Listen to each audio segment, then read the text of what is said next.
hele goede avond allemaal en welkom bij deze nieuwe editie van Digital Wednesday.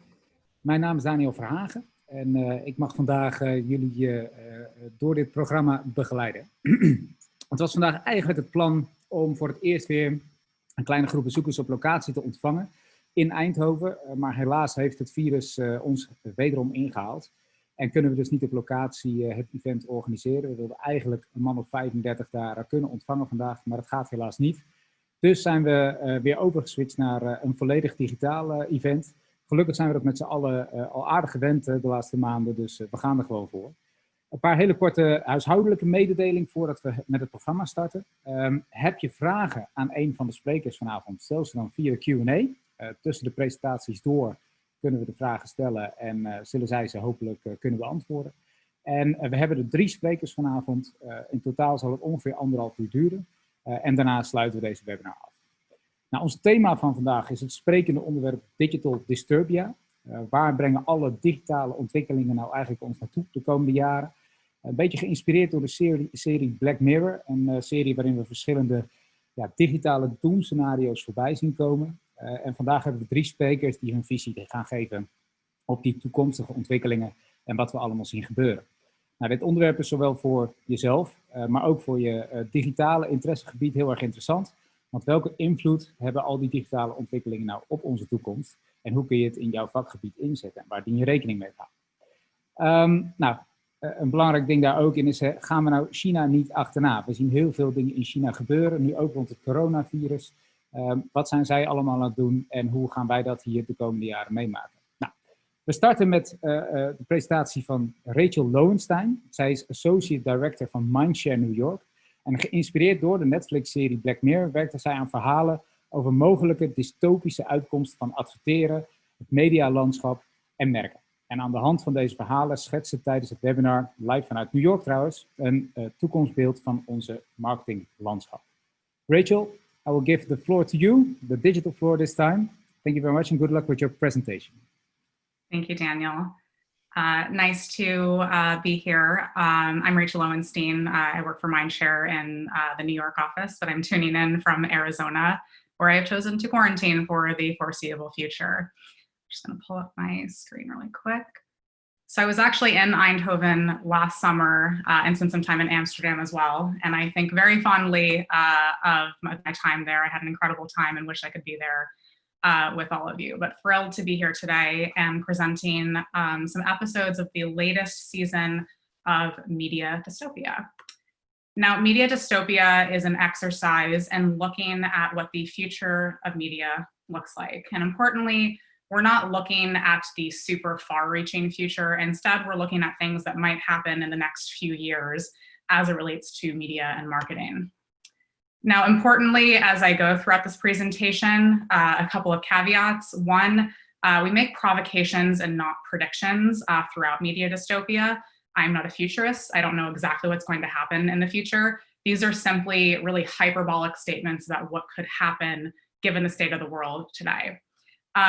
And Daniel set this up a little bit, I think. My Dutch isn't great, but I heard Black Mirror in there. But what we do is we were inspired by the show Netflix's Black Mirror, which if you've never seen it, the premise is pretty simple. They take trends that are happening in technology and culture, and they play them out to the most far-reaching, often terrifying conclusions. And we do the same thing in Media Dystopia, but through the lens of media and marketing. Now, because we were inspired by a TV show, we break out everything into episodes, similar to what you would see on Netflix. So you're going to see some of the 3rd season today, but to give you a flavor of what we spoke about in seasons 1 and 2. In season 1, we looked at things like autonomous voice purchases and what happens with the rise of voice technology and brand loyalty. We also looked at visual search, what happens when paid, owned, and earned becomes obsolete, the rise of emotion-based targeting, when entertainment franchises consume all media and the media multiverse reigns supreme. And the 6th episode in season 1 is the only episode of Media Dystopia I do not like presenting because I know nothing about sports, is all about the Netflixization of the sports fandom. So some common themes in season 1, we were looking at these external disruptions that were coming to wreak havoc on the media and marketing industry. Season 2, which we debuted last year, and I actually presented in Eindhoven last summer, was a little bit more introspective. We were looking at things that the industry was doing that were bringing ourselves to our knees. Things like the rise of clickbait and what that means as consumers go more and more behind a paywall. Looking at the rise of audio and why audio is a respite from screen addiction, blockchain, virtual reality, and also things like whether brands have a choice whether or not they want to play in politics. Now, because we were inspired by a science fiction TV show, just like any good science fiction coming to an end, we began to be a little bit more philosophical in the 3rd season, which you will see today. We started to question, what does all of this mean, and what do all these trends and impacts mean for the future of not just media and marketing, but also our world at large? So with that, there is a TV mature rating. We wanted to go out with a bang with our final season of Media Dystopia, so there is some adult content that you will see in here. So without further ado, this is season 3. There are 6 episodes. For the sake of time, I will be showing you the first 2 episodes, but just know there are episodes about the rise of dynamic pricing, the incredibly problematic influencer marketing landscape, the rise of print, and then looking at what all of this meant in totality with our season finale. So kicking it right off, season 3, episode 1 is called Just What I Needed. And we begin every single episode with a snapshot from the future, which serves as an episode synopsis. And as we go throughout the entire episode, we will back out into how we get to this conclusion and how we get to the snapshot from the future. So the episode synopsis for this is that in 2026, HBO announces Game of Thrones Fan Edition, a remade final season based entirely on fan fiction. Now, this episode is actually a little bit of a riddle, and the riddle is, what do a porn star, a cherry Coke, and a hedgehog have in common? And I'm not going to explicitly tell you the answer to that, but I think you'll probably get the gist by the end of this. So some of you might remember last year when Paramount debuted the trailer for the new Sonic the Hedgehog movie, which you see on the left. Fans were aghast at this pretty terrible depiction of their favorite video game character, and fans hated it so much that they took to social media to pretty much harass the movie studio producers to say how much they hated this depiction of Sonic. And the producers surprisingly actually listened to these fans because they were being so loud and so consistent. And what they did is they actually went back and redesigned Sonic in the movie. And the film came out earlier this year, and it's actually been a huge success for the studio. Now, that was just the latest, but if not the most successful example of fan backlash in popular culture. If you are a Game of Thrones fan, like I am, or I was, the season finale was such a disappointment to fans that more than 1 million fans took to social media to sign a petition asking the producers and HBO to actually remake the final season. There is the growing Not My Star Wars movement in response to Disney's depiction of Star Wars, all the way to the rise of the fabled Snyder cut of Justice League, where fans are demanding that DC releases this cut, which likely doesn't exist, but it hasn't stopped fans from pretty much demanding it to begin with. And all of this is happening likely because consumers are increasingly starting to pretty much expect that content isn't just made for someone like them, but for them specifically. For example, if you love video games and rap music, there is a rapper named Megaran who literally just raps about video games. If you love looking at pictures of people drinking water, there is a subreddit called Hydro Homies, which you would love. If you've always longed for a gay remake of Pride and Prejudice, that will be coming to Quibi later this fall, set entirely on Fire Island in New York, I should mention. If you love watching videos of guys painting miniature figurines in their basement, there is a man on Patreon who does just that. And if you love reading fan fiction about members of the United States Congress making love in aquariums, surprisingly, that actually might be a little bit too broad because there's actually more than 3,000 pieces of fan fiction on the internet reaching that exact interest. So as content continues to proliferate to the point of exact specificity for people's interests, naturally, things in the mainstream are inevitably going to disappoint fans. And, arguably we could call this episode the pornification of everything, because this movement is not unlike what's happened in the porn industry, where the porn industry has basically created content that reaches and satisfies pretty much every person's individual interests or fetish.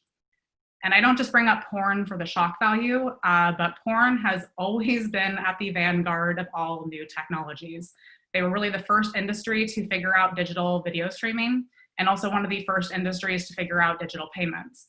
And they are now at the forefront of enabling this fan to creator phenomenon, where creators are making individual content for individual fans and actually making a pretty decent living doing so. Now, things like OnlyFans, where this type of content is being curated, is just really the beginning.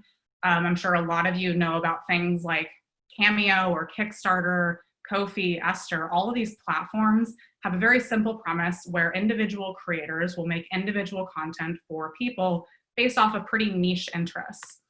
And that guy that I spoke about earlier, who paints miniatures in his basement, his name is Ben Komitz, and he makes over $60,000 US on Patreon every year, literally just painting figurines in his basement, and people pay him to watch that videos.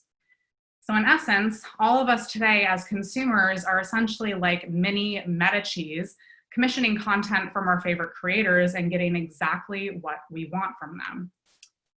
And this is being enabled more and more by digital technologies like deepfakes, for example, which allow people, whether ethical or not, to superimpose faces on TV shows or on videos or films that didn't previously exist.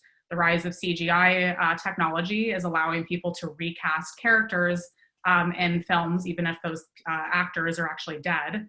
And then, of course, things like Black Mirror's Bandersnatch. If you've never watched Bandersnatch on Black Mirror, it's pretty incredible because it allows people to choose the ending of their show according to maybe what they would do in that specific scenario. So with fan empowerment and entitlement, with the rise of creator consumer platforms, with technology and content advancements, is leading us to a future in which on-demand content evolves into made-to-order content, giving consumers exactly what they want. Now, to some of you, this might just sound like personalization, but this goes well beyond personalization. The premise of personalization is essentially that brands give you a set list of options that you can choose as a consumer, but in this world, this is the exact opposite. Consumers say, this is what I want, and brands are catering directly to that. So in essence, all of us are now like Goldilocks in the House of the Three Bears, but instead of just 3 bowls of porridge, there is now a porridge bar manned by a celebrity chef, making us exactly what we want. And this future, I think, is no better evidenced than a very ridiculous story coming from a woman named Samantha Quek. And I promise you, this may just be the most absurd slide you will ever see in a presentation about media and marketing, but stick with me. So if you don't know who Samantha Quek is, she is a pretty moderate celebrity in the United Kingdom. She got a lot of fame after winning a gold medal in field hockey at the Olympics. And Samantha is also a huge fan of Liverpool United. And when Liverpool United 2 years ago made it to the Champions League finals, Samantha really wanted to go to the final game, but she is not at the level of celebrity where she could just snap her fingers and get the tickets immediately. So she had to get creative. And what she did is she took to her pretty, modest social media following and said, to the weird guy who messaged me on Instagram saying he would do anything to hear me fart through a walkie-talkie, the time has come to see if you're a man of your word. Find me 2 well-priced Champions League tickets in the Liverpool section. Yes, it has come to this. And what's pretty ridiculous is that guy, his name is Ashby Hope, and he responded and he asked who provides the walkie-talkies. So at this point, negotiations began. Samantha said that you have 2 options, Ashby. 1, I will provide the walkie-talkies, but I will only eat a light salad the night before. Or option B, if you, Ashby, provide me the walkie-talkies, I'll have beans on toast the night before. It's your call. So Ashby sent a picture of the walkie-talkies. Samantha replied with her picture of beans, and it was on. And if you're wondering what happened next, I actually don't know because I think the conversation went to direct message at this point. But what's incredible is that another person and a number of other people actually jumped in and started asking, what frequency will this be happening on, asking for a mate. So there were more people than we suspected who were interested in this, pretty niche type of content, allowing Samantha to get exactly what she wanted while actually also catering to what her fans wanted from her. So this is a future in which we have the end of mainstream. If more and more content is proliferating to the point of reaching specific and very niche interests, naturally things like the Super Bowl and the elections might be really the last thing that we see in the US that are these big mainstream events, and more events like the Oscars and the Grammys, for example, in the United States, become less relevant to people because they are just too mass. Which means for brands that it becomes increasingly more challenging to borrow equity because today we rely on those massive events to leverage equity and drive scale for our brands. Which also means that big properties will become even more valuable. So those remaining mass mainstream events that still surface to the top become even more valuable for brands because they are so scarce. It also means that brands need to think about tiny bundles. So if we have this end of mainstream and instead consumers are going to increasingly more niche verticalized places to get their content, brands will have to think, how do I create a bunch of tiny bundles by partnering with all of these different creators or different content platforms? But this also means that there might be infinite versioning of content, which is exactly how in the future, HBO, realizing how mass fan fiction is for Game of Thrones, commissions a level of infinite versions, giving consumers exactly what they wanted in the ending. So there's 8 different versions, all based off entirely of fan fiction. We're already starting to see brands kind of play in this space. In the before times, Kit Kat in Canada had a bespoke candy bar where they had thousands of different combinations where people could go and build the exact candy bar that they would like. Obviously came with a premium, but thousands of people really enjoyed doing this. And even, things that are a little bit less new but are still increasingly popular are the Coca-Cola freestyle machines. The Coca-Cola freestyle machine is popular because it gives people countless different options to customize their exact level of taste and what they want from a soda. But even brands like Coke, who are, arguably doing this pretty well, still have a hard time reconciling with this future. They recently tweeted, or about a year ago, they tweeted that they were coming out with a new flavor of Coke. A fan of theirs named Professor X said, "Oh, awesome, do a vanilla cinnamon Coke next." And Coke had a pretty horrible response to this, just sending him a bunch of legal jargon, thanking him for his loyalty, but they couldn't accept ideas or formula modifications at this time, which is a pretty horrible way to interact with someone that loves your brand. And there's one final way that brands can play in this future, which is no better demonstrated than the story of Schick and Neon Genesis Evangelion. So Neon Genesis Evangelion, if you aren't aware, it's an anime that was very popular in Japan in the 90s. It was huge. It was just as big as Game of Thrones, for example. So the ending to Neon Genesis Evangelion was arguably really terrible. Fans hated it. So what Schick did is Schick stepped in. They bought all the licensing rights to this anime and they recreated the ending to this anime. And fans of the show loved this so much that the Schick ending to Neon Genesis Evangelion is actually considered the canon ending to this anime and not the one that they actually pushed out. So in this future, brands could be patrons to this level of content and actually commission content that makes fans really excited. So how can brands prepare for this future? First, place bets at both ends of the content spectrum, from really mass to really niche. Second, explore how to patronize or bundle with creators to create real value for niche fans. Third, rebuild your innovation supply chain pipeline to deliver against these made-to-order demands from consumers, which means that brands need to get really good at listening. And then finally, find ways to create alternate versions through branded content like Schick did with Neon Genesis Evangelion. All right, going into the next episode, which is arguably one of the darkest episodes that we have in Media Dystopia, but it also happens to be my favorite episode, so very excited to be sharing it with you.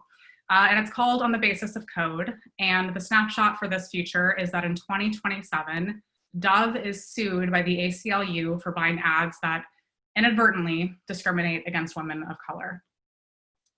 Now, this episode actually begins in potentially the least dystopian of places, which is a library in the United States in the 1940s. And our story begins with a woman named Dorothy Porter, who was a librarian at a university called Howard University. And around 1942, Dorothy acquired a bunch of books from poets such as James Weldon Johnson. Now, being a librarian, she needed to sort these books using the Dewey Decimal System, which is a number-based classification system that we've used for over a century to sort books. Now, according to this system, these books that she had just acquired explicitly did not belong in the poetry section, even though, again, they were poetry books. Instead, they belonged in section 325, which was the section about colonization, which was right next to the section about slavery. And the only difference between Johnson's book on the left and other poets at the time, like Charles Dickens on the right, was the color of the author's skin. So the Dewey Decimal System was created by this guy. His name was Melville Dewey, and simply said, this guy really sucked. He said that books that were written by gay people belonged under section 132, mental derangements. He was also a known anti-Semite and a serial misogynist, having been kicked out of the American Library Association for allegedly assaulting a number of women. So this guy was clearly problematic, and his system was flawed. It was biased, which brings me to why we started in a library. Long before you Googled it or you asked Alexa, the way that people got information was by going to a library. So when we had a system up until pretty recently that separated Black and gay writers from the rest of what one person thought to be history, you can imagine in the era of automation to give us information, we get a whole new set of modern problems. Problems like this. And problems like this are a lot harder to contain because they're not based off of one man and his system, like the Dewey Decimal System. They're based off of algorithms. Now, algorithms are just a guide to solve a problem, and pretty much every facet of our world today, in some regard, is controlled by an algorithm. And as algorithms have become more and more pervasive, they've also become more complex. They are the foundation to machine learning. They take patterns that they see in data, and they apply those patterns to make decisions. And with that level of pattern recognition, there's been this new problem that's arising in the technology community called the black box problem. But the black box problem is a pretty terrifying issue that basically says that the smartest minds in artificial intelligence can no longer understand how complex algorithms are making decisions. And I think that's pretty terrifying, not just because of the control that we've lost, but how these algorithms have been created from a pretty narrow view of the human experience. Because unfortunately, this is still what Silicon Valley looks like today. It's overwhelmingly white, male, cisgendered, under the age of 40, straight, from an upper to middle class socioeconomic background. And to be clear, diversity in Silicon Valley is in many cases not getting better, but especially in technology roles and decision-making roles, where Black people, Latinx and Hispanic people, women, LGBTQ people still do not make up a significant value in those decision-making roles. Now, for those of us who don't work in Silicon Valley, you might be asking, why does this matter? And does Silicon Valley's lack of diversity actually affect me? And it matters to each and every one of us who use computers, because machines do not have values. The values that we tell machines become their principles for right and wrong. And as people, our principles are always going to be flawed. Unconscious bias is part of what makes us human. And I don't think that Silicon Valley's best and brightest talents are intentionally creating interfaces that are discriminatory. But if you put bias into something, what you're going to get is bias out. Which means that now the operating systems for our lives have been coded through a series of incomprehensible data, and algorithm bias is everywhere. As one example of this, in the exact same news cycle where LGBTQ creators were blocked from using YouTube, white supremacists were allowed to use the platform to promote hate speech. Apple had a huge debacle last year with their Apple Card, which resulted in a number of men coming forward online and alleging that even when their wives made more money than them, had better credit scores, or they were filing joint tax returns, and there really shouldn't be any difference anyways, their wives are receiving credit extensions of up to 20 times less than their husbands. And this actually affected Steve Wozniak, who is the co-founder of Apple.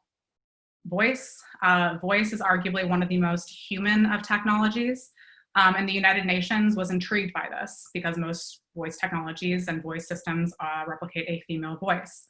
So what the United Nations did is they basically sexually harassed voice assistants on end, and found that pretty much every voice assistant responds in a way of enjoyment at being harassed. And courts actually did a study just before this, doing the exact same thing, verifying the United Nations findings. And facial recognition. There are a number of examples of facial recognition gone wrong. I will highlight just one of them here. The example on the right is from a Chinese software company that the Chinese government is now interested in using. They are using this technology to potentially identify a criminal before a criminal performs a criminal act. The example on the left is from a Russian software company that they say, and I'm quoting here, is a gaydar, where they can identify gay people. Now, these are both nothing new. This is really just the modern application of something called physiognomy. And if you aren't aware, physiognomy was a 19th century pseudoscience that said that you could infer something about someone's character based off of what they physically look like. Now, you might be wondering, what the hell does any of this have to do with advertising? Well, we as an industry are the grand financiers of this problem, making us just as powerful, if not more powerful, in the fate of human rights, especially when you consider the fact that the politicians in charge have zero clue what actually is going on.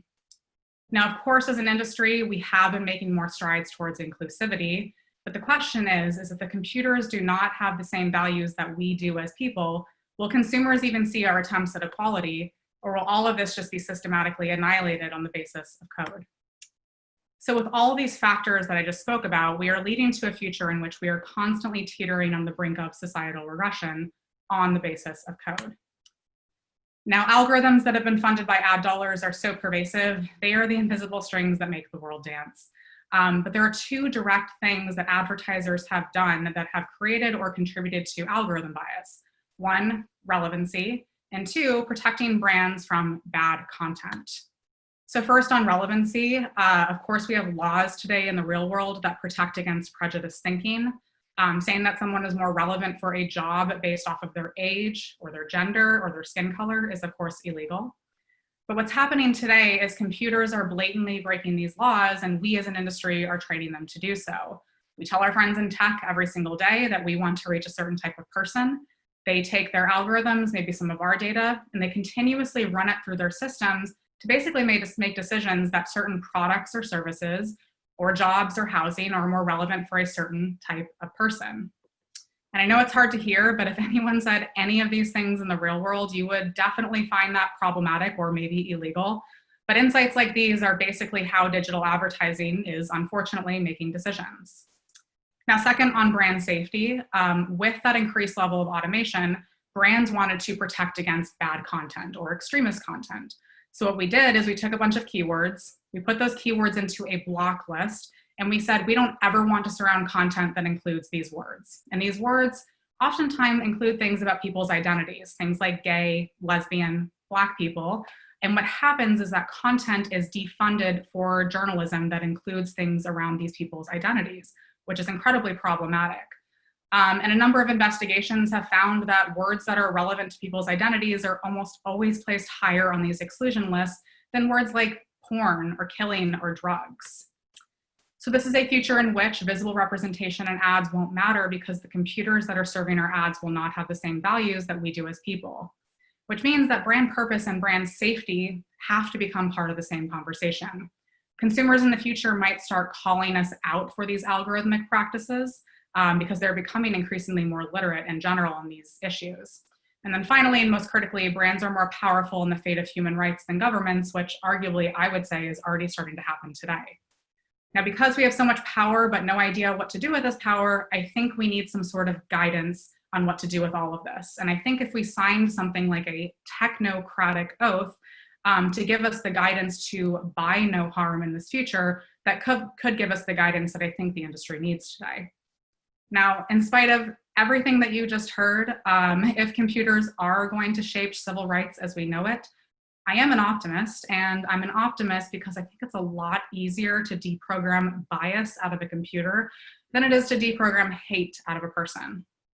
Which brings me back to Dorothy and her library. In the midst of immovable Jim Crow discriminatory laws in the United States, and really before the civil rights movement took hold in the US, Dorothy was struck by a system that she could control, something that she could dismantle. So what she did is she basically just ignored the Dewey Decimal System and decided to put the books where she thought that they belonged, which was not separate from each other on the bookshelf. So how can brands prepare? First, feels obvious, but diversity of people everywhere, but especially in technology roles. Second, be critical about how you're using data and what factors you think are important about people, which brings me to my third point, which is thinking less about audience-first segmentation and audience targeting and more about buying behaviors. Not only by buying just audience-first targeting are you eliminating or creating a level of bias in these systems, you're also eliminating a lot of people that are probably really interested in your brand, your product, your category.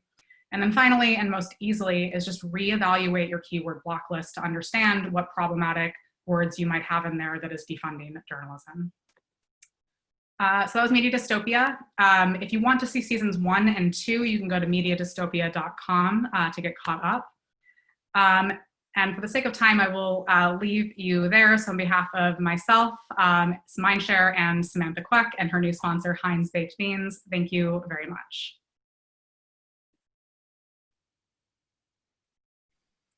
Well, thank you, Rachel, for your presentation. Really interesting and really nice to hear your stories about the future.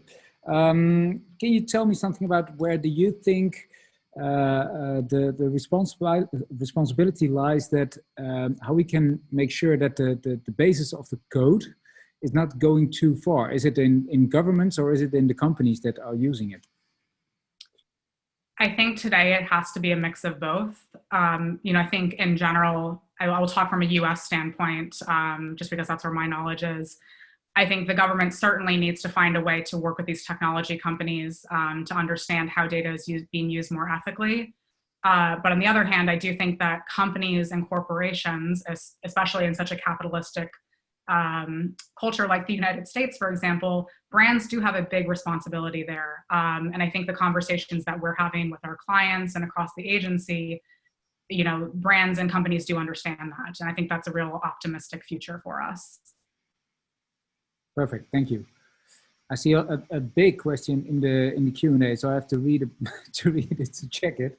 Let me see. Gabriella, she writes, "Hi Rachel, thank you for your interesting talk. I am interested in your personal view on how the extreme niche fan customer service can change the artistic value of products or different types of visual art. It seems like if there's a near infinite amount of option that will be produced for what individuals want, how is a movie, a product, or painting will be categorized based on a aesthetic or artistic value."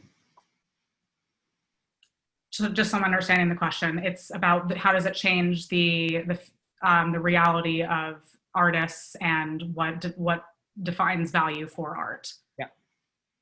Yeah. I think, and you could debate whether this is a good thing or a bad thing, and I could offer my perspective, but take it with what you will. I think by creating more niche value and brands buying into that niche value, whether it's for artists or other types of creators, I think that could help increase the value of these niche artists in general, right? If brands are becoming now patrons to this type of creativity that previously might have been overlooked in favor of big production houses or big creative agencies, but instead working with people who just love their brand or understand their creative vision, that provides a lot of investment and value to people who probably wouldn't have had that level of investment otherwise. So I think if you think about it from the angle of how can brands be better patrons to art, that increases the value of art inherently in a way that maybe previously wasn't feasible from a real scale standpoint, like platforms like Patreon, even OnlyFans, like that makes it really easy for people to monetize their creativity. Perfect. Well, thank you very much for your time for this evening and your presentation. We will go on to the next webinar of tonight. Dat is Stefan Brem. Stefan is professor en medeoprichter van Global Works Lund AB, een onderzoeks- en adviesbureau gespecialiseerd in big data en analytics. En de professor onderzoekt een rol van technologie bij sociale en politieke verandering. Hij neemt ons mee in de huidige ontwikkelingen in met name China. Hoe werkt het ingevoerde sociale kredietsysteem daar? En is dit inderdaad het begin van een digitale dictatuur? En bovendien beantwoordde hij de vraag hoe we dat ook hier kunnen zien. Stefan, I will give you the floor. Good luck. Hello and good evening, and thank you for having me here tonight. After this dystopian view on the commercial side, I will give you an overview or some ideas about another dystopian view in China and the social credit system. Now I try to share my screen, just a second. Should be that one here.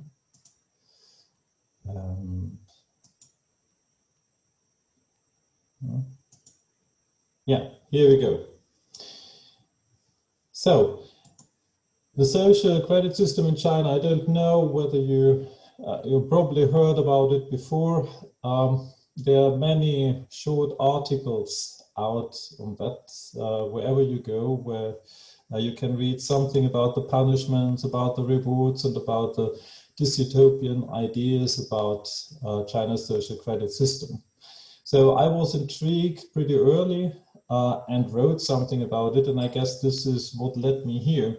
And when I was asked to give a talk, I thought, I haven't looked at it for more than 2 years. Maybe it's time to see what happened. And I must say a lot has happened since then.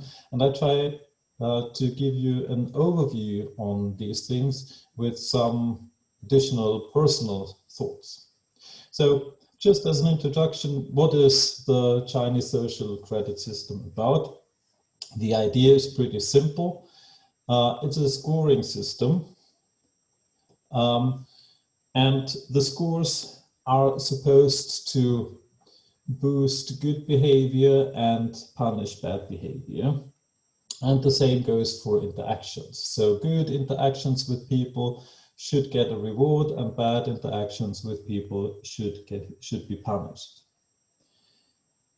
All this comes now in a world that is technologically different from 10 or 20 years ago, and everything therefore should be done automated in the miracle technical black box. So somehow there's the idea, okay, we have the technology, we collect the data, and why not evaluate everybody and give a reward for everybody who is doing good and punish everybody who is bad. Now, that's the general idea, and the goals are then also pretty simple. Promote trust. So, and trust in, if you want to, the government, trust in companies, but trust also in other citizens and trust in the judicial system. And the rewards and the punishments are then meant to reinforce good behavior and try to eradicate bad behavior. So all this is pretty straightforward. And then where the fantasies start is probably when it comes to the rewards and in particular to the punishments. So the rewards you can read about is, okay, if you're a good person, you get the following. You might get discounts on road tolls and public parking. There might be green channels when you go to the hospital or when you want to inspect your car. You might even get preferential treatment in education, employment, housing, elderly care, and so on. You might get better conditions for your loan. And yeah, there are different kinds of advantages, and the opposition to the advantages are the sticks that are offered, and I think they are probably more stimulating our fantasies than the rewards. The rewards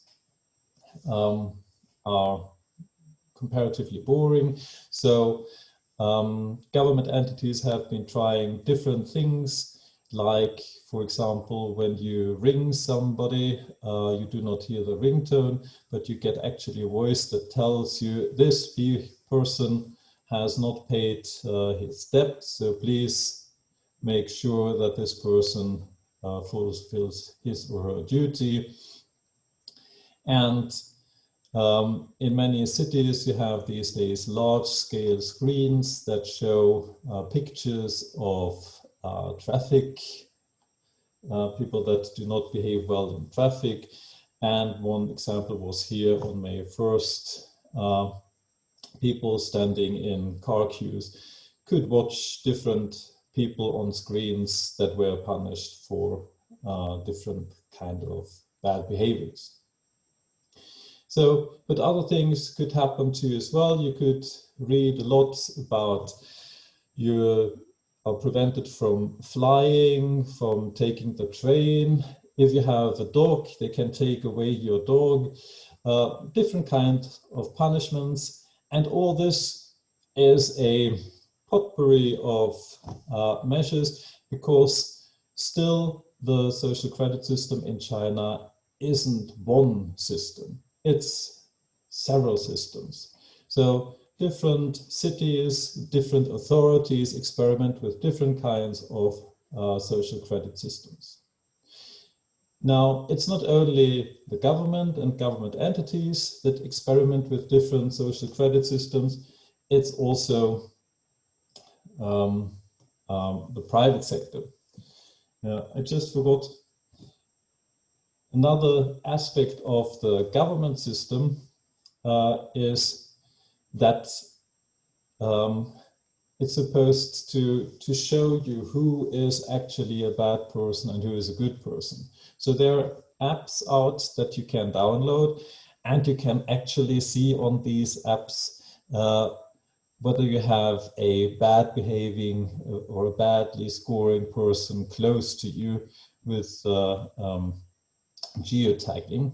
And there are other apps that help you to report on good behavior and bad behavior of other citizens. So also the participation and the transparency of these scores seems to be important. Now, in addition to that, we have private scorings, and the best known is probably the Sesame Credit or Credit, which comes from Alibaba, and Alibaba is a giant. Alibaba has everything. Alibaba has the online sales, Alibaba has the payment system, Alibaba has many apps, many different kinds of corporations, all under one roof. So it's a whole ecosystem, and this ecosystem is fantastic to collect data and to evaluate data. So, and Alibaba has been experimenting with their own system, and it's probably the most used system, and people use Alibaba or Jirma all the time. And the system is not built on punishment, only on rewards. So good behavior is something that is rewarded. Now, as usual with many ratings, we never really know how the ratings are done. It's always intellectual property. We only can guess, and we get crude categories only. So, and for the Jirma credit, we have a person's credit history, and we have a person's behavior. And this is usually done by looking at the credit card of a person. So what kind of stuff do you buy? And actually, it was Sesame Credit, a manager, who said, well, somebody who buys diapers is certainly more trustworthy than somebody who buys online games. So what you see is already here, there's a lot of valuations coming in, and somehow Sesame tries to evaluate what are the goods that a good person buys and what are the person that a less trustworthy buys. Then other more conventional things like a person's financial situation and personal data. So the less data you have about a person, the lower the score, because you have a higher risk, which means that people that live on the countryside, that are not so literate, that are not fluent, they have less digital data and therefore they get a lower scoring. And the last bit of that is then evaluating your social network. So what kind of scores do your friends get? If you have friends with high scores, you get a higher score as well. If you have friends with lower scores, you get a lower score. So you have all these things, and some of the elements are conventional for a credit scoring, and some are a little bit more new because they're looking more at your personality or at your personal network. The final type of credit scoring that we have comes in the form of a corporate credit rating, and even though this is actually the most interesting one, it's the one we talk least about, because it's not that dystopian. Everybody can agree on that we should monitor corporations much better than we do today and evaluate their impact on society and reward corporations that have a positive impact on society and punish those that have a negative impact on society. Now, what does this all add up to? We can say we have vast technological development, and if you read a little bit the news about the social credit system in China, if you read think tank reports about the social credit system, or if you read academic research, they try to demystify it a little bit. Say, well, it's not that Orwellian as the newspapers want to tell you, and there are a lot of technical problems. But I think the technical problems, they can be solved. Remember that 15 years ago, everybody was laughing that China wanted to keep an authoritarian regime and embrace the internet. They changed the internet, and they definitely also will develop the technologies that allow us to evaluate data. Also, China has, of course, an advantage that it is legally possible and politically feasible to collect all these data and put it together. So in the end, the Chinese government will be able to have a credit scoring system that is unified, that may draw from private credit scoring systems, and that may draw from the public credit scoring systems.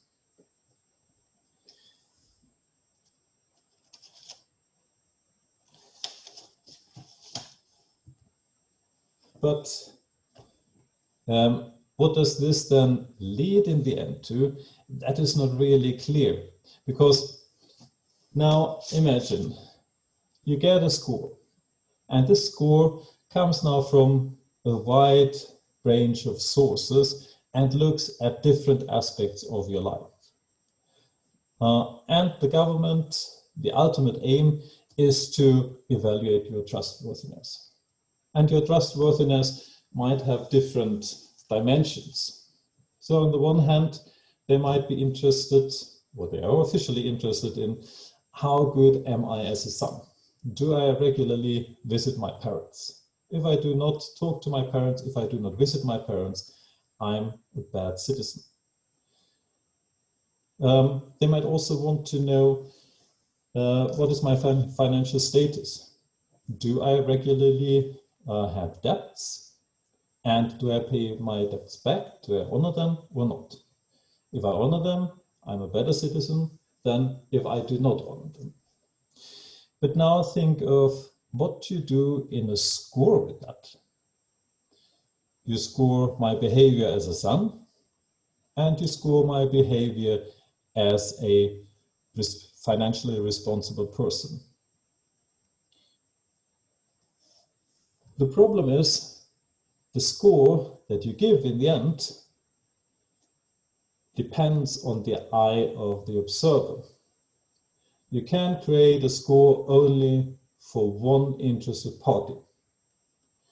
Now, for a prospect spouse, it might be more interesting to know how good am I as a son or as a dedicated father, rather than how good am I in saving money.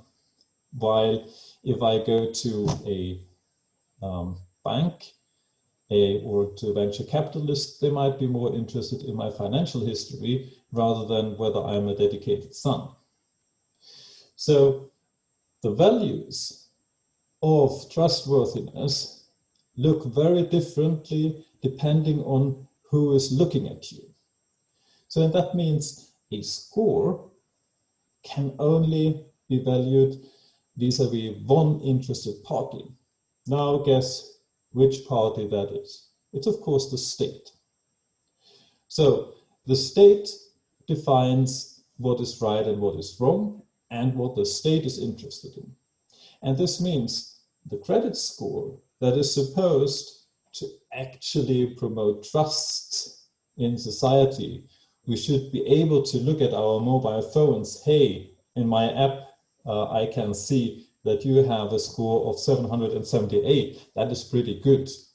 So I can trust you. But this person could be a rapist, but otherwise performing well. So for the government, this score has a value. But for me, as an individual, it has no value because I have no idea what it really expresses. And this means the score isn't a score that helps me to navigate and trust other people by looking at their score. It's actually a score that reflects how much trust does the government have in you.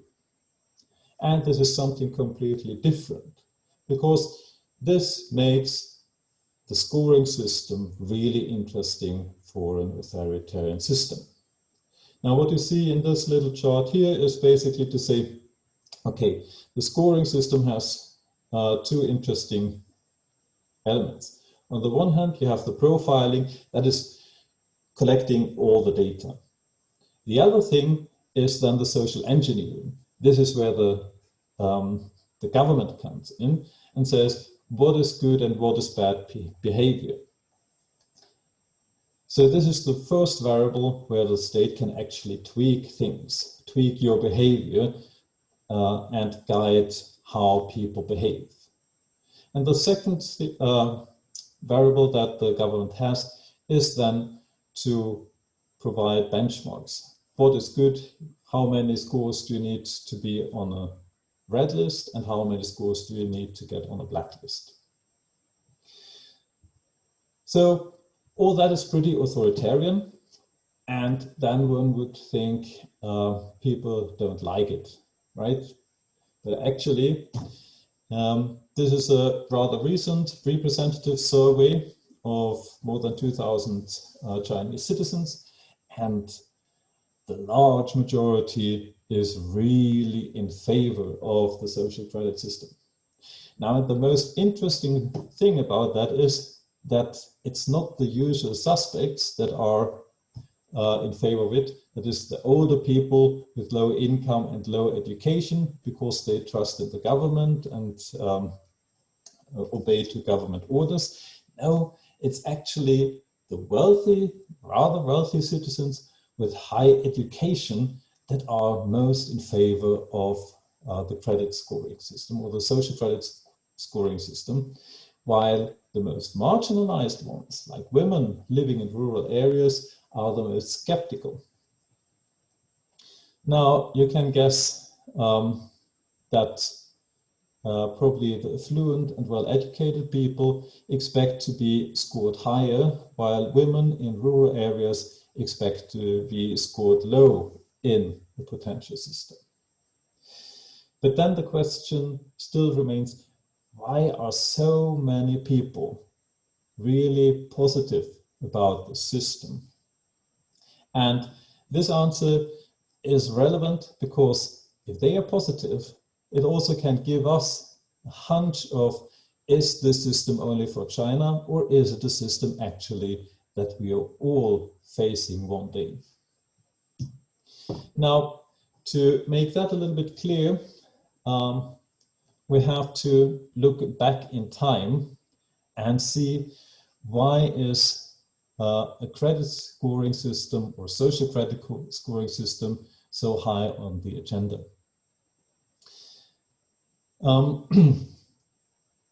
This is just a story that almost everybody in China knows. A former party secretary of the Shenzhen Maritime Administration, Lin Xiang, went one day to a seafood restaurant in Shenzhen to eat there. He was eating and he was drinking, and after he had drunk a lot, he wanted to go to the toilet, and he asked the daughter of the restaurant owners to show her to the toilet. The daughter was 12 years old. When she showed him the way, he tried to grab her and to touch her. She got scared, could get rid of him, and ran back to her parents. And it came to a confrontation in the middle of the restaurant, and it was filmed by the restaurant cameras. And during this fight that evolved, the party secretary said the words that you can read here. Do you know who I am? I was sent from the Ministry of Transport. My rank is the same as your mayor's. For me, you people are worth less than a fart.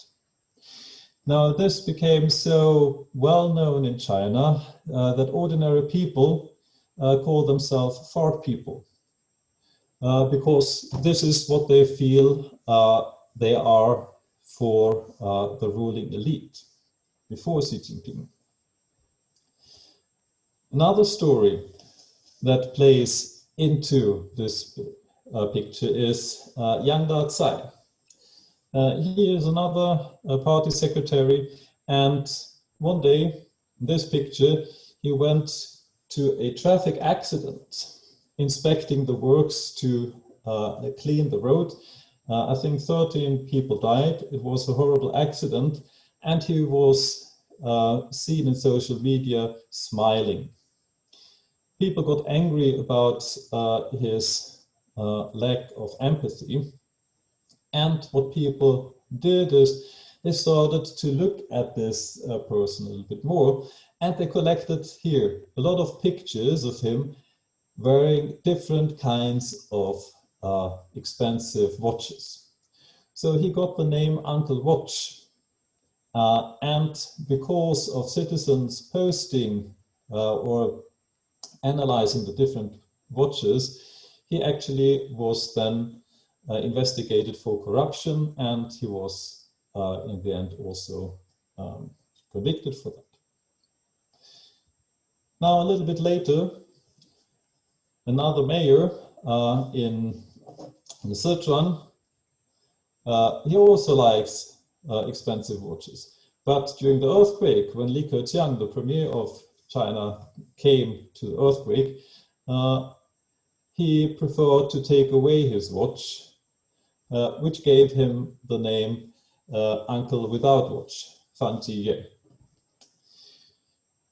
Now, what all this showed to people is how corrupt the political elite is and how little worth ordinary citizens have. And this bad behavior is not only a bad behavior of the politicians, but it goes much deeper. And just one example is that one here, just play it for you.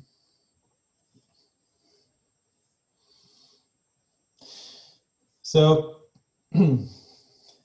what you see here, I switch it off, it's a little bit too loud.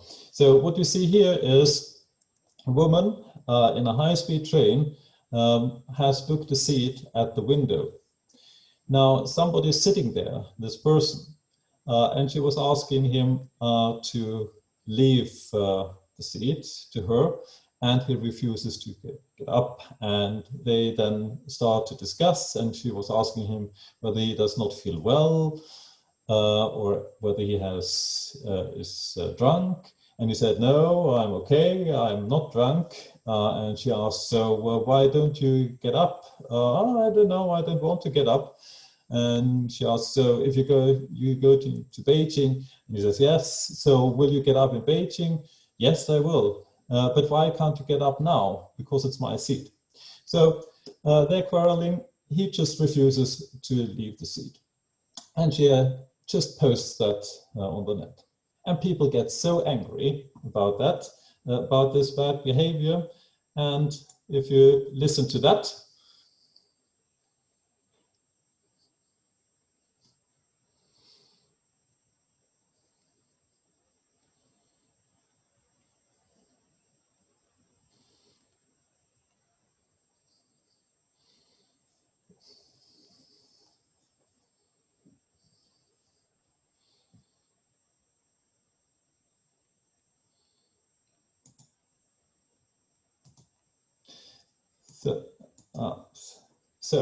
and I think this is the really interesting thing about the social credit system for people. It brings justice back to the people. It is eventually a scoring system that helps people to not be only fart people.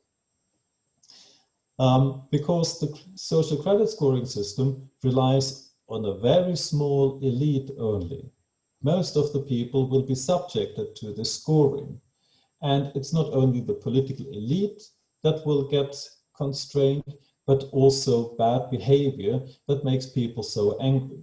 So it is the loss of trust that actually causes this hope that the system, or the social credit scoring system, actually will improve things in China. Now, just to look at that, this dream we have all, and I personally like the painting that you see here, God, who is watching here Adam and Eve and seeing their sins. God is seeing everything, and we are all punished and rewarded for what we do, our good deeds and bad deeds.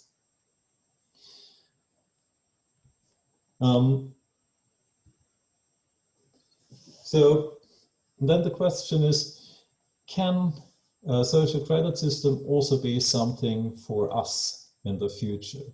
Will it happen? We have actually already a lot of different credit systems. So credit scoring, I get to in a minute, is something that we know quite well. But we have apps like that one here. People, I don't know whether you came across it, that actually tries to value trust of people, and you can be rated by others and you rate others. A similar app is Friggle, and even though they pretend to be global, they're actually only in Delhi mainly.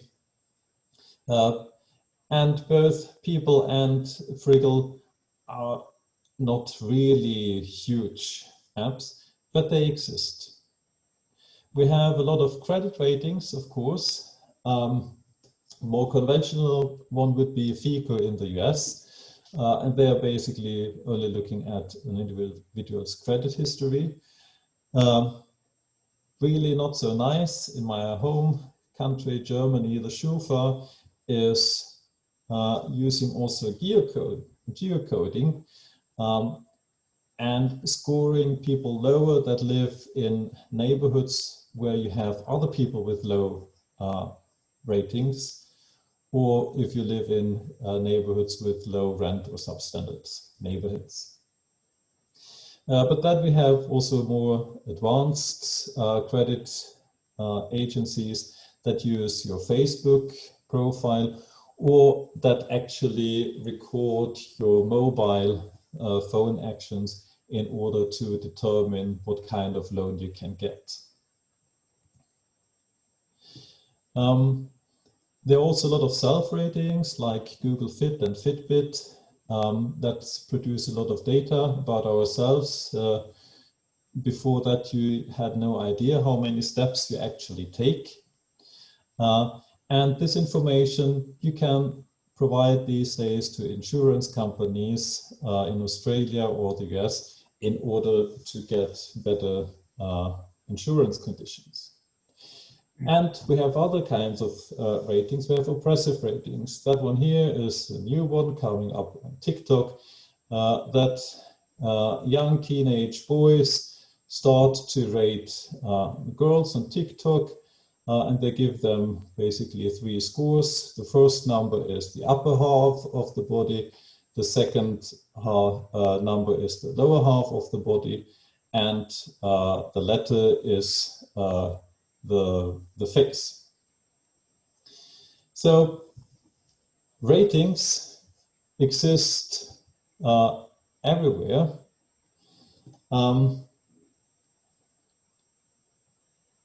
And the rating will be possible, but the ratings, as we see it in China, are ratings that rely on an authoritarian government. On the one hand, of course, politically, but you could imagine that this situation at one point in time also emerges here. Now, the really bad thing about these ratings are that they do not appreciate diversity.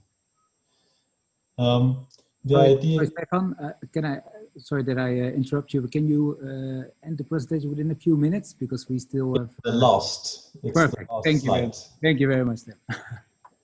So, sorry. Yeah. So, what these ratings don't do is they do not appreciate diversity. So, as I told you earlier, the only thing you do is you rate in the eyes of one observer. And I think here is the true problem when we look at ratings in the future. They will be possible, and there will be windows of opportunities for populist governments sooner or later to gradually implement these kinds of social ratings. In a polarized world, this is very likely. Why we should oppose them is because, not necessarily because they're so Orwellian, but because what they pretend to do is impossible to achieve if we appreciate diversity and plurality. That's it. Thank you. Thank you very much, Stefan, for your presentation. Really clear view on what is happening in China and how we see it already happening here in the Western countries. I will directly go on to Vincent because we don't have a lot of time left. So I will skip the Q&A for now, but maybe at the end we can do some questions. Vincent, ja, daar even een introductie over. Vincent is professor voor filosofie en technologie aan de Technologische Universiteit van Eindhoven. En hij staat bekend om zijn onderzoek naar theorie en ethiek van technologieën, met name kunstmatige intelligentie. Hij neemt ons mee in de risico's van kunstmatige intelligentie, het bereiken van singulariteit, de rol van ethiek daarin en zijn standpunten in de regulering van de wereldwijde wedloop in de ontwikkelingen van kunstmatige intelligentie. Nou, Stefan, ik ben heel erg benieuwd naar jouw verhaal. Ik geef de vloer aan jou, zoals we het in Nederland niet zeggen, maar aan jou het woord dus. Heel veel succes en ik ben benieuwd. Okay, so all right, so yeah, we are moving into slightly more boring and more academic talks as the evening goes on, I suppose. So after exciting things about media and China and rating systems, which I thought was really interesting stuff. So I was asked to talk about the singularity. And so my talk is about, as it says there, super intelligent AI and existential risk.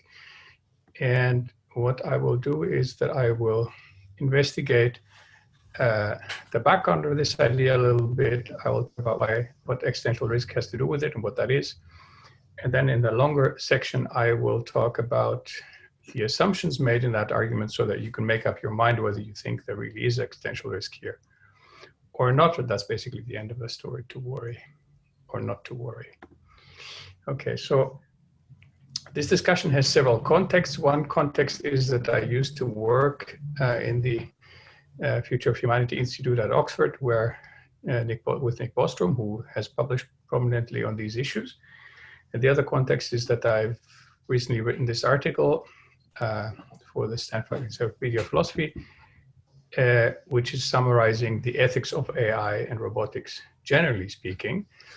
And as you can see, there are lots of issues there, and I should probably add some more given today's talks about data, the epistemology of AI, robot ethics, philosophical concepts, and finally the singularity. So I'll only talk about that last bit today.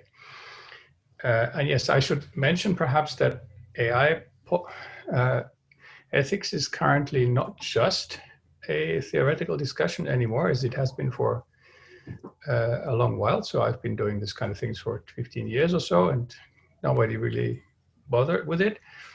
But now there is a lot of activity going on, so I'm involved in some of that, something called the Global Partnership on AI. So there are all the big industrialized countries in the G7 and the EU are trying to get their act together on the policy of AI. So lots of governments are now thinking on how they should deal with AI and whether there should be laws or tax incentives or something that steers AI in the right direction. And the talk we heard earlier, I think, are exactly relevant to that. So here's a first approximation of the singularity idea.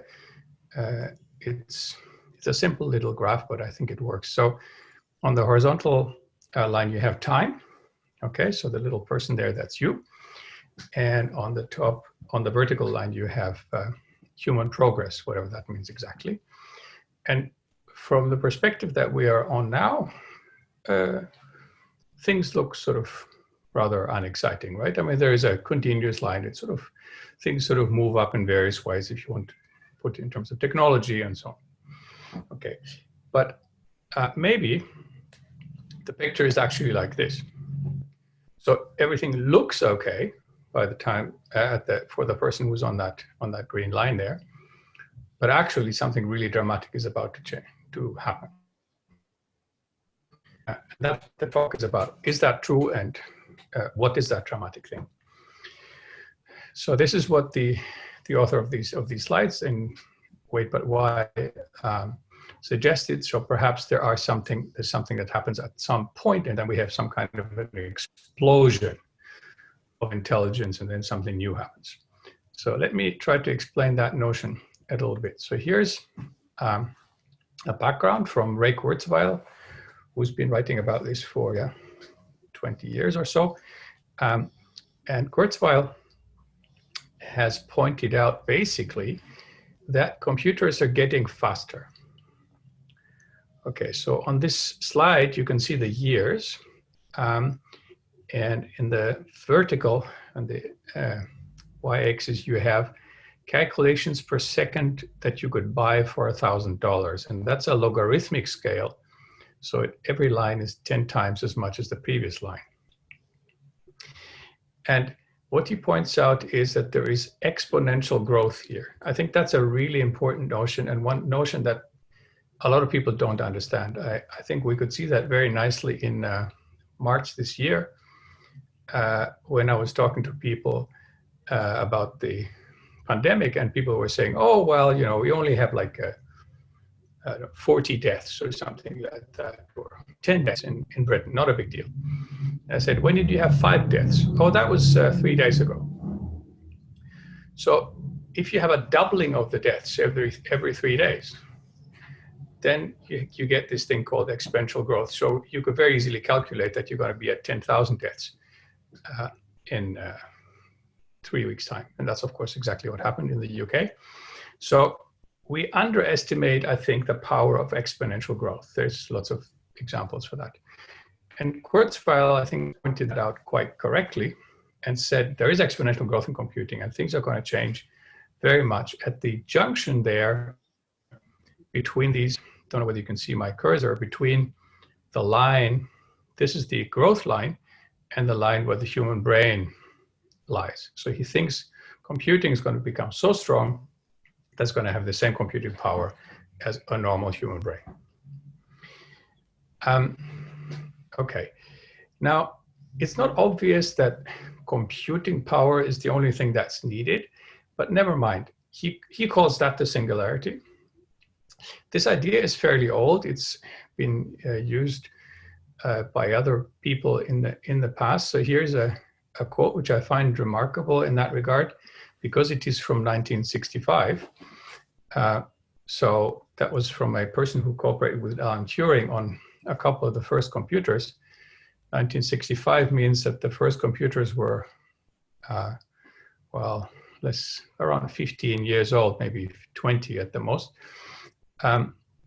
So he says, thus the first ultra-intelligent machine is the last invention that man need ever make, provided that the machine is docile enough to tell us how to keep it under control. So I think that's a really interesting sentence that is worth thinking about for a second. So what is this idea of the ultra-intelligent machine? So you have, the idea is you get a growth of intelligence in the machine. So they get smarter and smarter. We don't really say what that means. That's a bit of a problem, but let's assume we have some kind of idea what intelligence is. We think that, I don't know, I'm more intelligent than some other person, but that some other person is far more intelligent than a dog, and a dog is more intelligent than a turtle, and so on. All right, so we have some idea what that means. So the idea is that this growth will continue up to a point where the machines are going to be as smart as a human. And then something new happens. So because at that point, the next machine, the one that is smarter than the smartest machine, will not be developed by humans anymore. It will be developed by the smartest agents around, that is the machine, right? So the intelligent machine, the ultra-intelligent machine, the one that is smarter than the humans, number one, is going to create another one, number two, that's smarter than it. And that is going to create another one, number three, that is smarter than it, and so on, okay? And so then the development could accelerate enormously. This is what's called the intelligence explosion. I'll just go back, if my slides allow me that. I'll just go back to the first slide here. That's this idea of that point there, okay? So the intelligence suddenly explodes. So that's called the singularity, that point where the intelligence explodes. Okay, so now comes step two in the argument. People think that if you have this thing called superintelligence, so Bostrom defines it as intellects that greatly outperform the best current human minds across very many general cognitive domains, then you get the singularity. Okay, so that's the second point and the second bullet point. And you also get existential risk for humanity. So you get machines that are far smarter than us in a very, very short period of time. And that means that these machines will essentially be able to do whatever they think is best. Just remember that why is it the case that humans are essentially in control on planet Earth? We are not the fastest, the strongest, or anything like that. We are in control because we are the smartest. That is the reason, okay? So if we lose that edge of being the smartest, then we lose control of the world. And the AI systems might have completely different preferences to the ones that we have. So they might care about us as much as we care about, I don't know, cockroaches. Or they might care about us even less than that. We not care at all. They would just do something which they think is important. So this is a thought that I'm trying to express with that picture that is on the bottom here. That's by Nick Bostrom. So he has this idea that perhaps the technical development can take different lines, but some of these will sort of take a trajectory where suddenly humanity gets killed. Okay, and we try to avoid those. Of course, AI is only one of those ways to do this, right? We can also kill each other or the human species with atomic bombs or some biological problems or a pandemic or whatever, a human-made pandemic that is. So the superintelligence produces an existential risk, and therefore the conclusion is, oh, we should really, really be careful here, and we have to do something to keep this under control. So that's the line. So I'll talk a little bit about the assumptions that are being made in that view. Basically, one assumption is that the way we've been going on so far is the way to get there, okay? Essentially, we have been getting further ahead in AI since the 1950s because we have more powerful machinery, right? So we have more powerful, faster computers, and we have much more data. This increases exponentially, and so we think things are going to go on like that. This may be wrong. So Bert Dreyfus says it might be the first step fallacy. So it might be just like a monkey who climbs on a tree and then says, oh yes, I made progress towards the moon. Now you did make progress, right? But it's not like going on like that will take you to the moon, okay? So there is an interesting question whether the progress that we are making right now is of the right sort so that it will take us to the moon. That is, I think, not obvious. So I'll try to explain some assumptions which are behind the notion that that is the right way. So one really important assumption is that we don't need cognitive science. We don't need to understand how human brains function and achieve the things that they do. Because if we need that first, and we know that we have a lot of work on our head, we know, though, that these things are different from the way we think. So here's an example of two people, and you ask yourself, which one is more intelligent than the other? Okay, that's Marco Reus on the left and Garry Kasparov on the right. So these are both people who are very good in their particular sports. Kasparov probably even better. And we typically think, of course, of Kasparov as being the archetypical person for a smart person. Actually, though, it turns out that making a machine that does what Kasparov does better than what he does is far easier than making a machine that does what Marco Reus does on the left. Far easier. We've done that 15 years ago, 1996. He lost against the Big Blue computer, and now most decent laptops can beat Kasparov. Okay? There's no machine, no robot at anywhere nearly the level of an ordinary human, not to mention a professional, right? So we thought that was easy. We thought the guy on the left wasn't very smart, but actually it's much, much more complicated for reasons that I can explain if you want. So we can get that wrong. Assumption number 3. when is this all going to happen? So some people say, oh, never mind, yeah, super intelligence, you know, maybe we should think about it, but you know, that's going to be a couple of 100 years off, so we'll still have time. So Bostrom and I asked some people in AI when they thought that the machines would reach what we called human level machine intelligence. And we defined that as saying they could do pretty much any human profession as well as a human.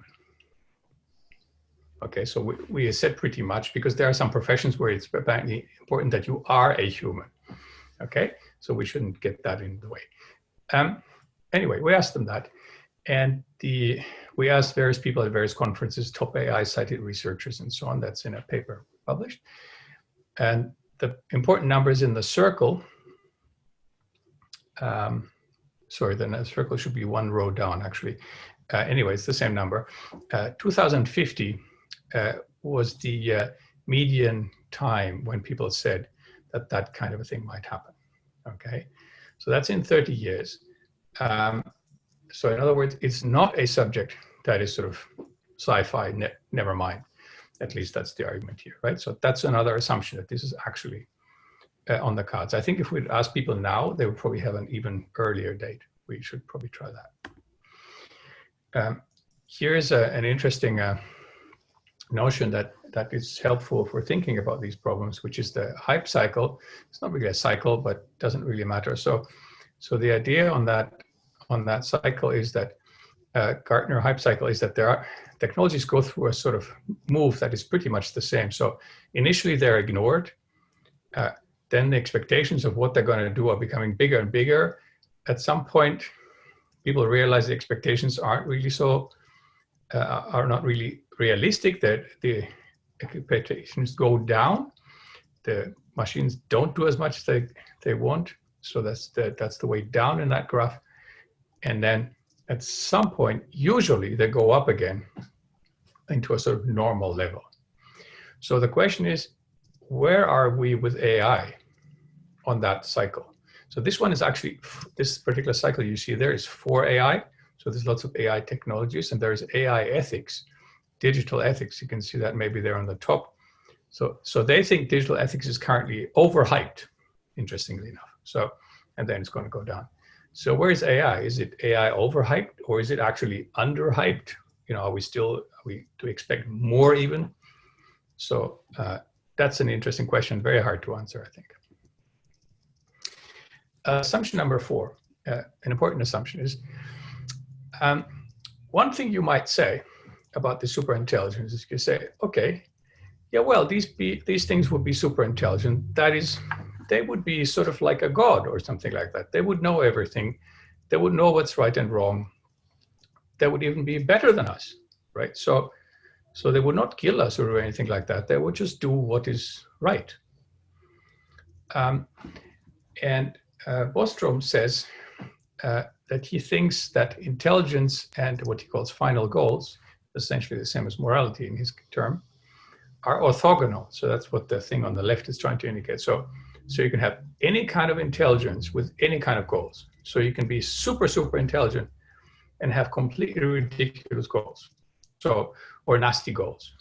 Okay, so his example is the classic example is a paperclip maximizer. You might have the task of maximizing paper clips in the world, and you'll remove everything that's in the way for maximizing paper clips. You might be enormously good at doing this, but have absolutely no ethical views. Okay, that's another assumption, that is the case, and that you can be so intelligent without having any insight into ethics. Another assumption which is a bit wishy-washy is AI equals AI. You might think that's a bit silly. That seems obviously true.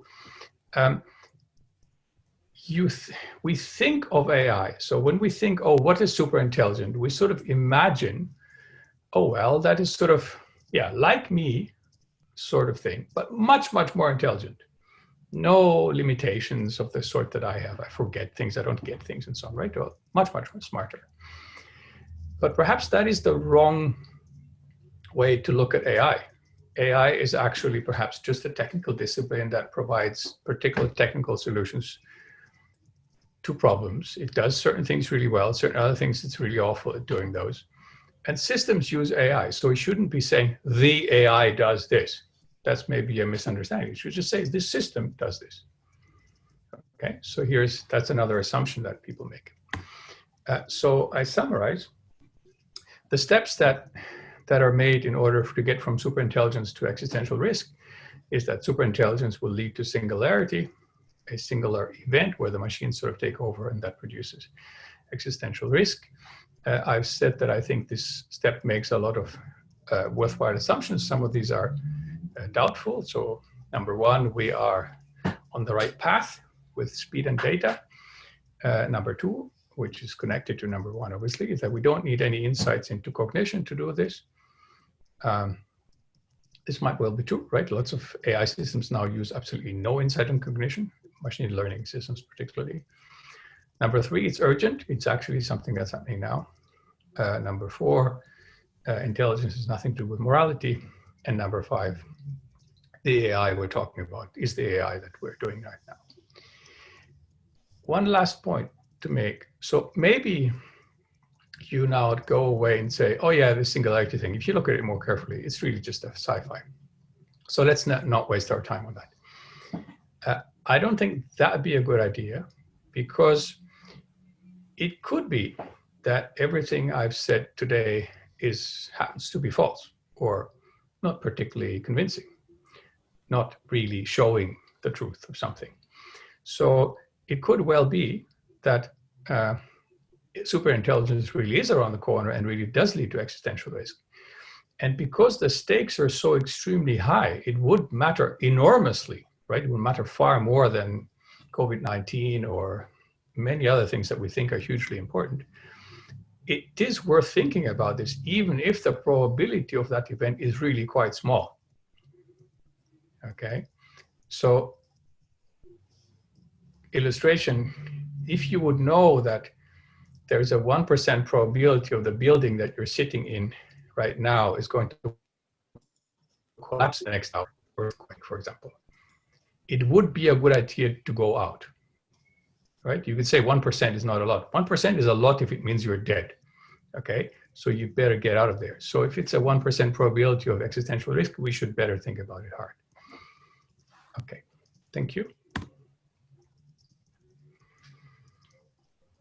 Thank you very much, Vincent, for your presentation. We have some questions from the viewers. A question from Ricky. Have you seen the third season of the show Westworld? There's a singularity is shown to be integrated into the world, plotting a course for humanity. Do you think this is a realistic dystopian future? I haven't seen that, to be honest.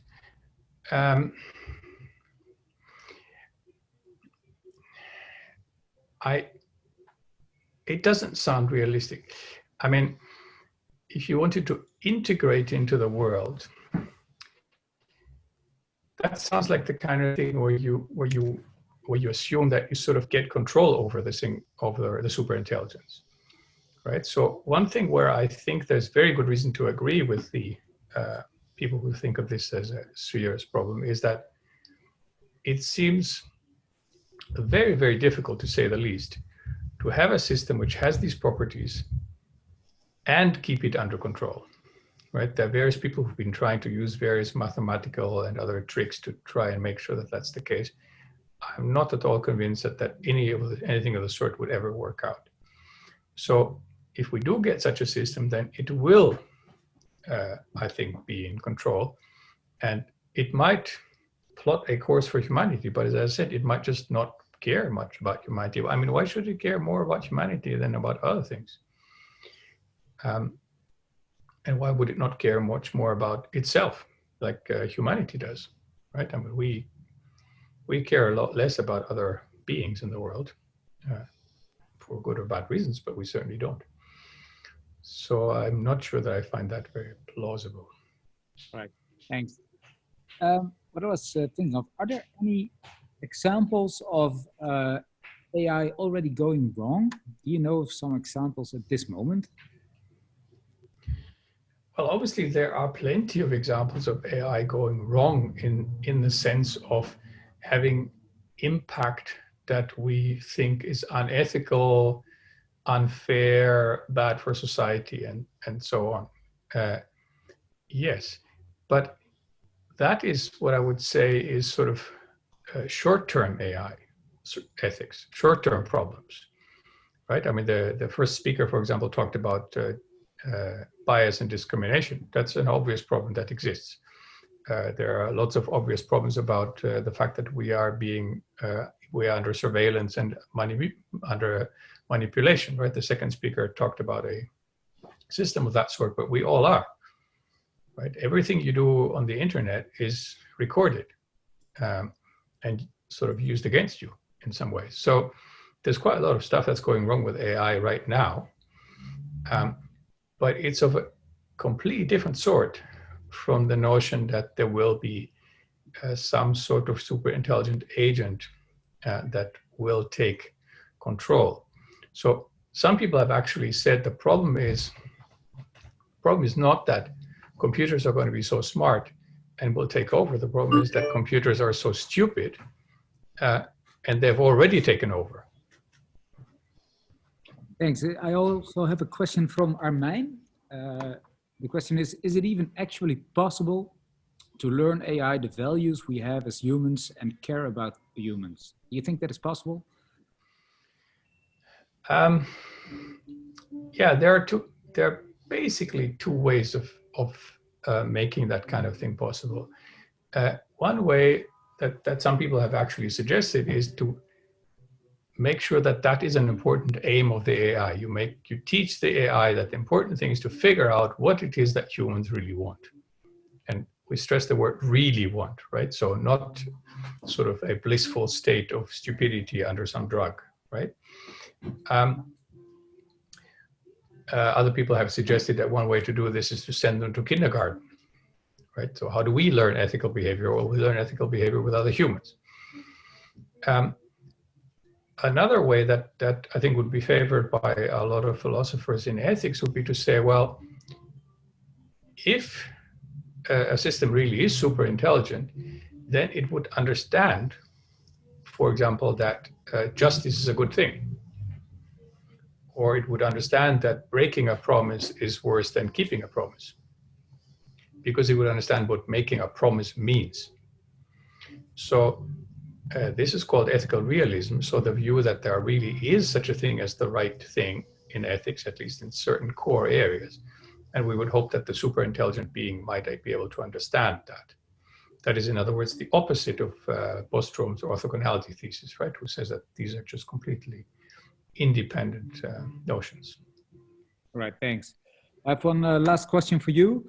From which corner do you think the biggest threat is coming with AI? Is it from companies or is it from governments? Where do you think the biggest threat is coming from? I think that depends on where you live. Because it depends on the intentions of these agents, right? So I would say if you live in the Netherlands, it's very likely companies. If you live in China, it might well be the government. So it depends on which intentions are at stake and who has the power. So I think it is very clear that businesses are ultimately pursuing profit interests.